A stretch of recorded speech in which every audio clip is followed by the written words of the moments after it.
Welcome to the Mission First People Always podcast. We're glad you're here. And now our host, Dr. Mike Patterson. For me and many of my listeners, moms are some of the toughest, most resilient, hardest working leaders we know. My mom, my wife, and my daughters are all wonderful examples of this. You probably know some too. They're incredible team builders, mediators, and relationship masters who are always ready to step up, step in, and take charge. But moms are pulled in a lot of different directions, especially moms with young children. In the workplace and in the home, they're always expected to perform at high levels with never enough downtime. In fact, there's just never enough time. And that's tough. If that's you, this episode is for you. Welcome to the Mission First People Always podcast, where we talk about better business results, stronger teams, more successful careers, and happier lives. Along the way, we hope to bust some biases, build some bridges, and have some fun. We're glad you're here. And now, our host, Dr. Mike Patterson. I'm Dr. Mike Patterson, your host of the Mission First People Always podcast, where we talk about what it takes to be a great leader and how to build great teams.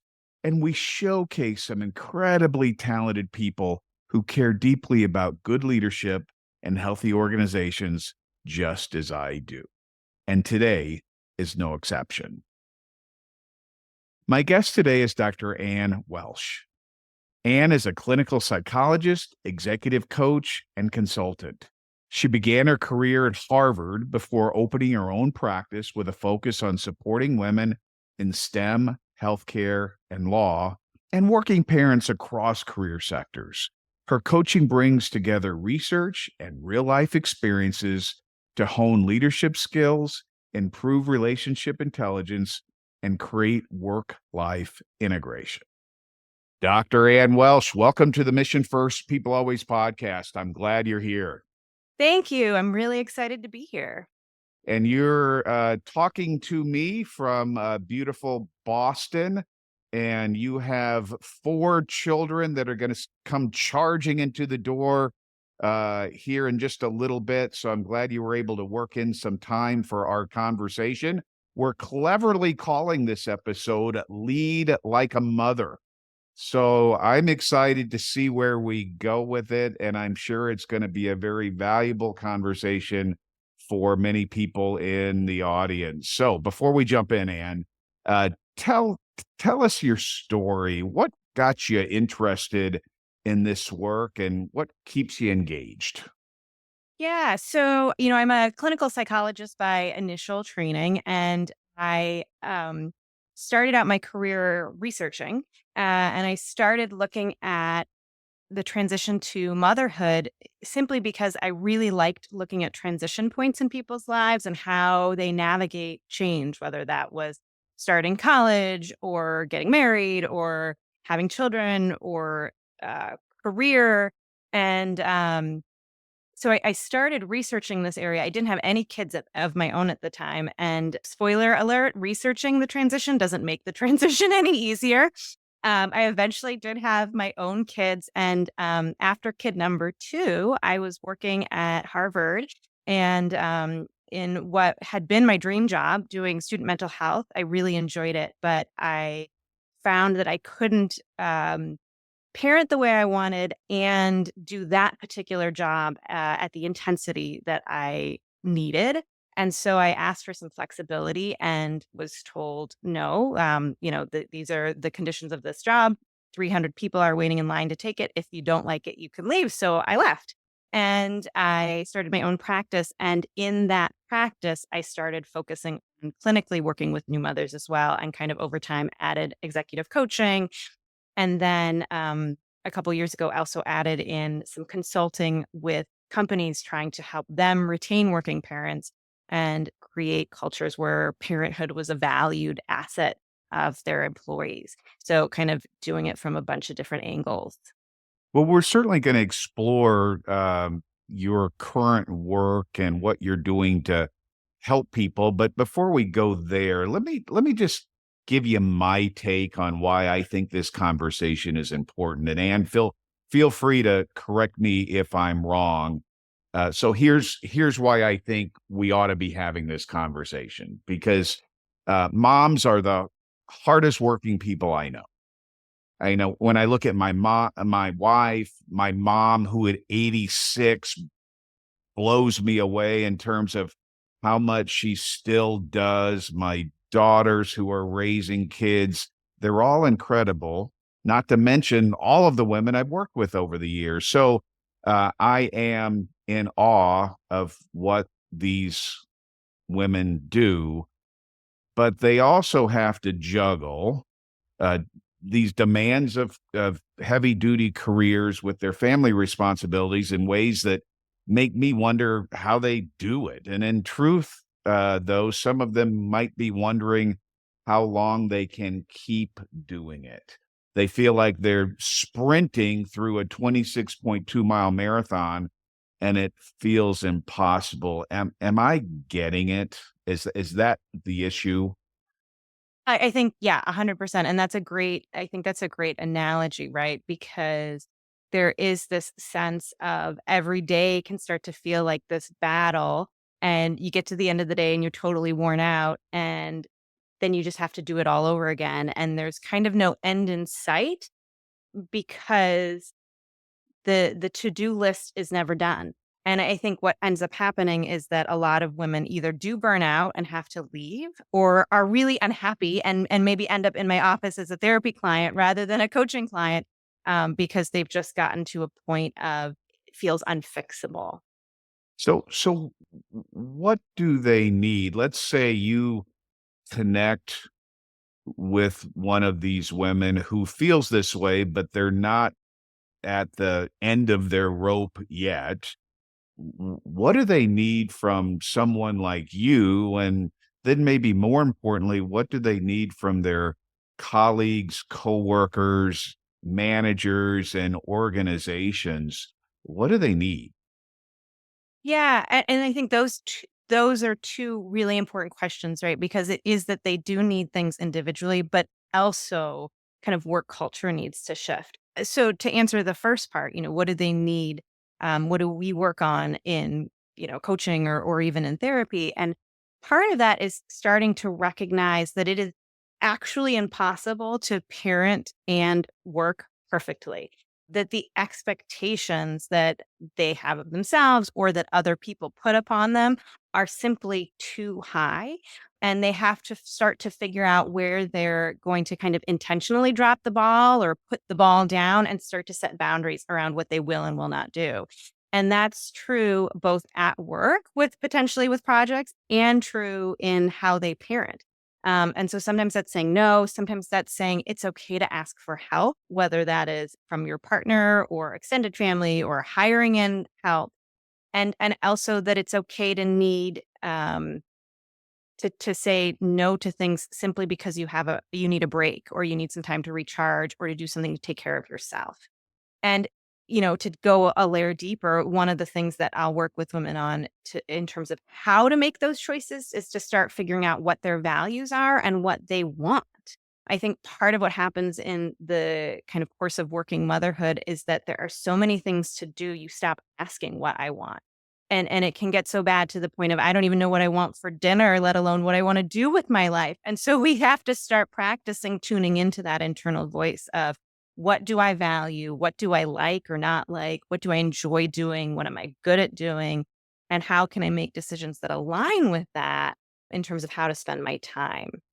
And again, both at home or at work. And I imagine that's a really difficult thing to do for high achieving, well educated, competitive, professional women to say, it's okay not to be perfect. I'm going to intentionally drop this ball. That's got to be one of the hardest things in the world for some women to do, some people to do. And so I'm just interested in how you convince Superwoman to drop something. And then the other piece that I'd like you to explore with me here is How do you have that conversation with your manager? You're an executive in a organization. There's a lot of opportunities you've been given and a lot of responsibilities you've been given. How do you talk to your boss about, well, I'm going to choose not to do this one and I'm going to drop the ball on that project? I don't think that's exactly what you mean, but how does that all play out in reality? Yeah, yeah. Again, both good questions. And I think you're really on to it when you say like this is a really hard ask of women to put stuff down. And it doesn't feel good. And I'll put myself in that camp, right? I hate saying no. It's still an exercise that I'm working on. It's not something that comes easily. And I think what I help um, women or really anyone struggling with this to see is that if you're saying yes to everything simply because it's being asked of you, you are still saying no somewhere else. And you have to be aware of that. So if I say yes to every project that my boss throws at me, fine. I am then saying no to something else, exercise, time with my kids, sleep, my health, right? I mean, that no is coming somewhere because there's a limited amount of time in the day. And if we don't intentionally drop balls, we usually end up dropping them unintentionally. And isn't it better to pick and choose what we put down than actually completely fumble and maybe drop a ball that's glass rather than a ball that's rubber, right? Um, so that's going to part A is starting to look at how are we going to make choices and to think of it as making a choice, not as failing, choosing to put a ball down, not dropping it. And I think that even though it can seem like semantics, that's a big difference. To answer your second question, how do you have that conversation at work? Well, I think it looks like some degree of honesty about what is being asked of you and getting your manager to kind of help you prioritize time. And so maybe that is a conversation with your manager of, you asked me to do X project by Friday, and now you're also asking me to do Y project. Realistically, those two things can't both happen by Friday. Which would you like me to prioritize? Right. And so kind of some honesty around what you're being asked to do and how you can actually make it work within some degree of reality rather than just kind of blanket, yes, of course, I'll take that on, I'll take that on, I'll take that on as well. Are managers getting it? I mean, the way you're describing it, it makes perfect sense. But when you're in the workplace, the demands are great, the pressure's on, we've got deadlines, we've got to hit the numbers. And one of my team members comes forward and says, I can't do this, or can you help me prioritize? I can't do it all. Are managers receptive to those conversations? Do they get it? I think good ones are, right? I think that's what, a lot of the times when I'm working with leaders is, and doing more consulting work or coaching with them, it is around that piece, right? And similarly to what I was saying about individual women, if you don't put something down, if you don't set boundaries, if you don't occasionally say no, you will burn out and you're going to drop something anyway. The same thing is going to happen at work if managers aren't able to say, okay, let me help you prioritize, or does this feel doable for you? You end up with employees burning out and leaving, whether that's because of mental health reasons or because they're miserable. They leave if they can't keep up with what's being asked of them. And so what I encourage managers to do is to have those conversations and to cultivate a culture of respect and trust at work that your employees want to do well, and they want to succeed. And they can only do that in a way that it feels sustainable. It's one thing to say, hey, we've got a crunch time, we've got a deadline. It's the end of the fiscal year, all hands on deck. We need 60 hours of work from you this week or this month. But then there needs to be a trade on the other side of it. And I think what sometimes ends up happening is there's never anybody taking their foot off the gas. It's 60 hours a week permanently. And that's not really sustainable. So Ann, I'm going to ask you to take on a different kind of client, not your normal client, but an executive who is seeking your advice in terms of how to be a better leader for a very large, extended team of people representing all demographics. Certainly, a number of hard charging working moms are on the team, but there's other people on the team as well. How do you advise me, the executive, to be a better leader to my super moms and everyone else, knowing that everybody's got to balance something?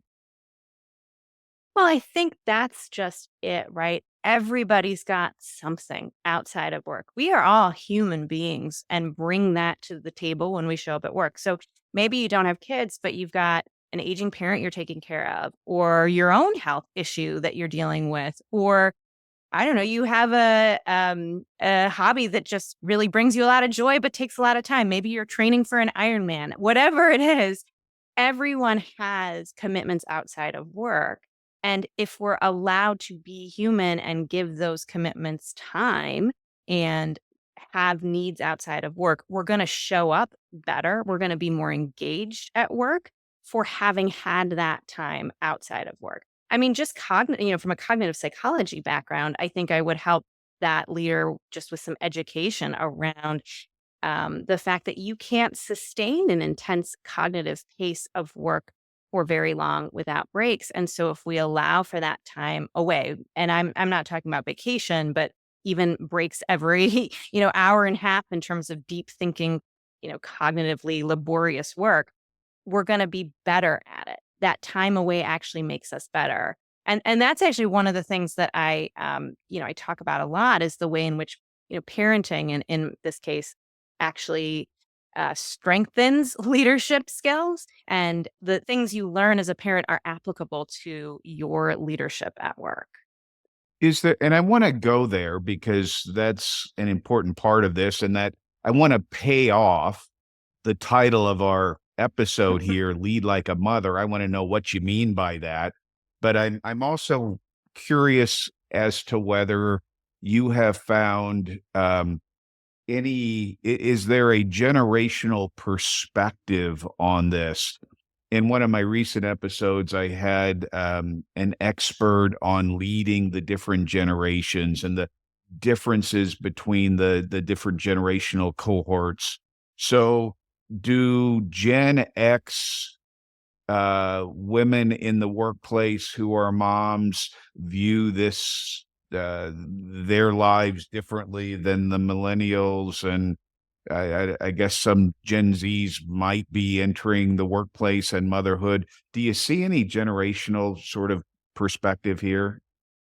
I actually just listened to that episode of yours. And yes, I do think there is a shift.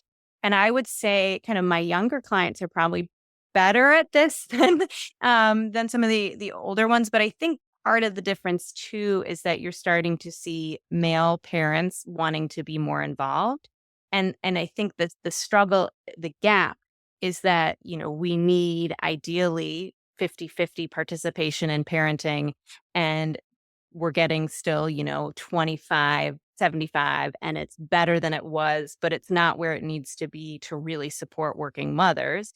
And in terms of workplace policy, I'm still seeing a lot of companies where maybe they say they give paternity leave, but they don't actually expect men to take it. Or there's differences in kind of how that impacts careers. Certainly, there's still the data still suggests that men who have children have a career benefit and women have a negative impact on their career.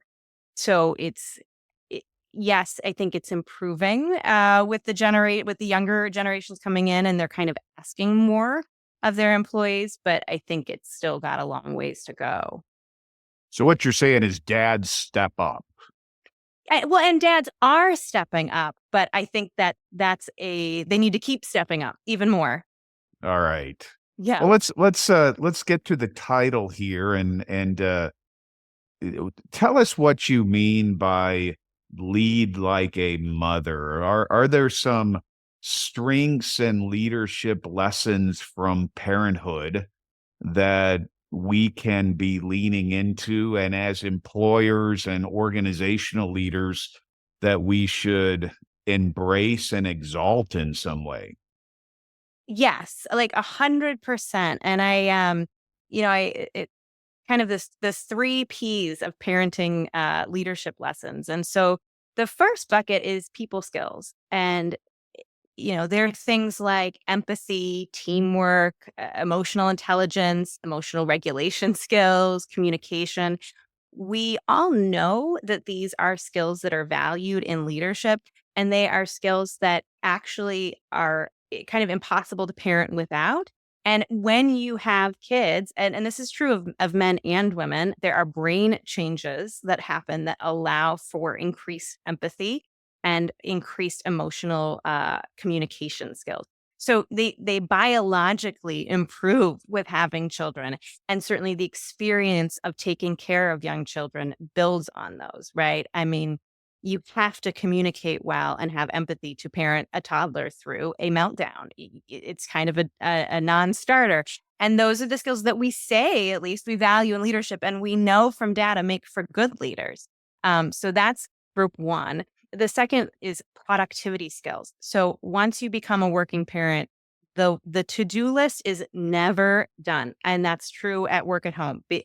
Once you finish a list, there's just another one behind it waiting to be started on.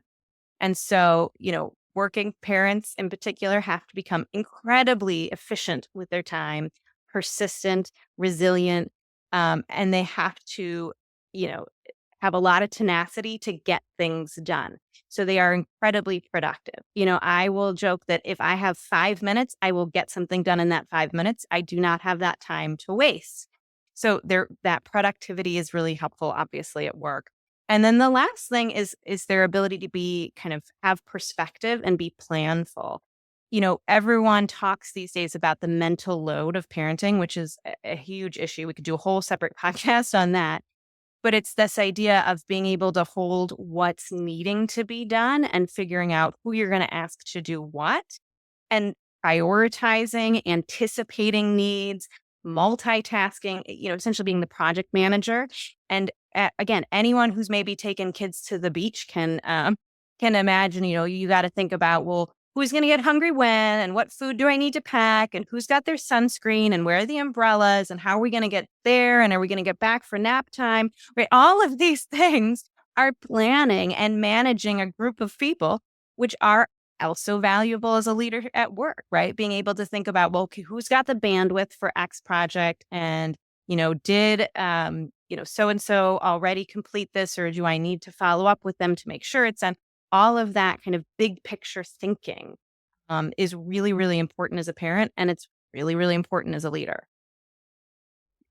And your beach reference made me think about how good my wife was when we would take all the kids to the beach, and all the things that we would pack when we went to the beach, and how I was the sort of the pack mule who carried all that across the sand.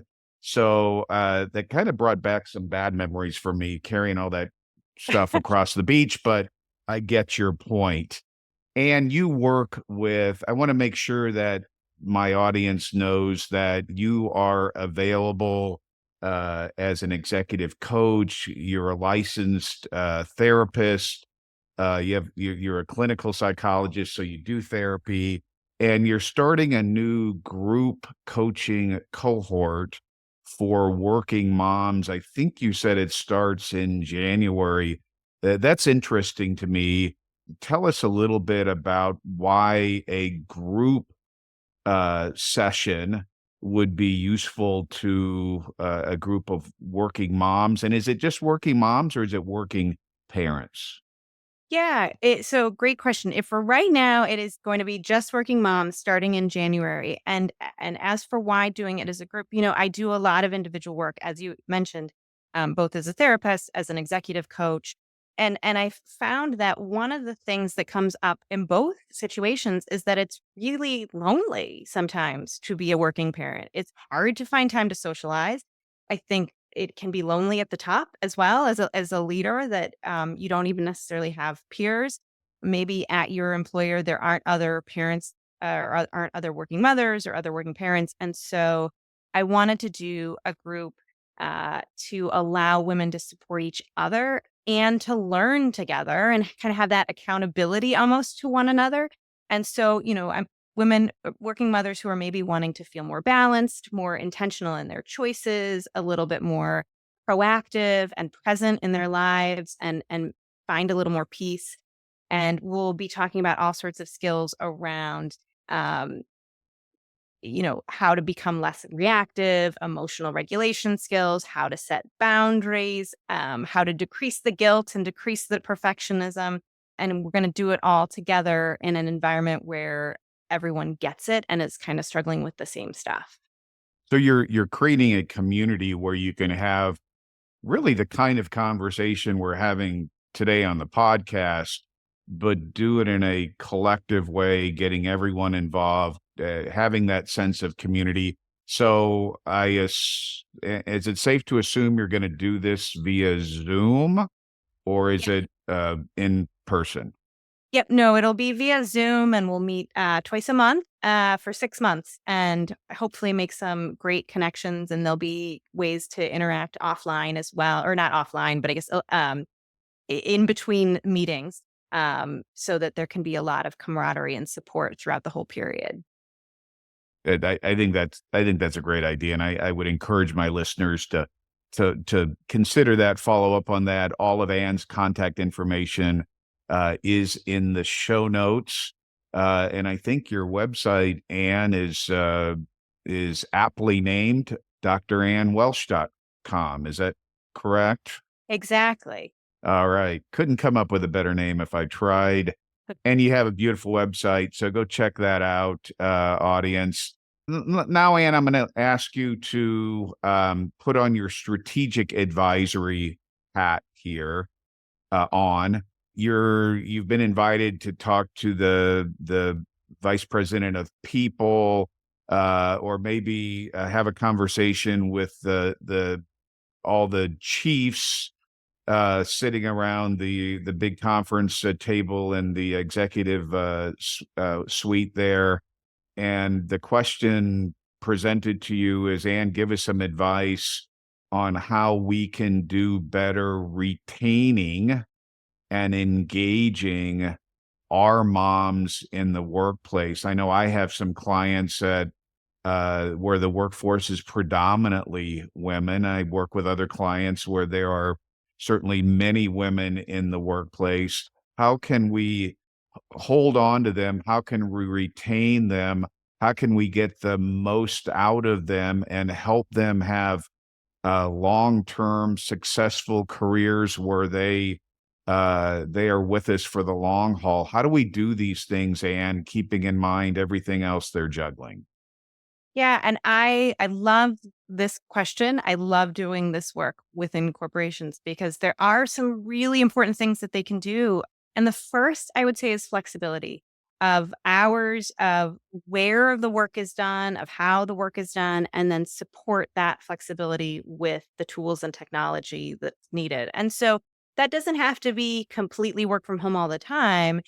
But it might be some degree of flexibility of how many days people are expected to be in the office and make sure that that's not wasted time. I can't tell you how many clients I have who go into their offices and end up just Zooming from their office all day, and it just feels like a waste. So to make sure that when things are done in person, that there's value and a reason to do that, and that there is support for doing work out of the office.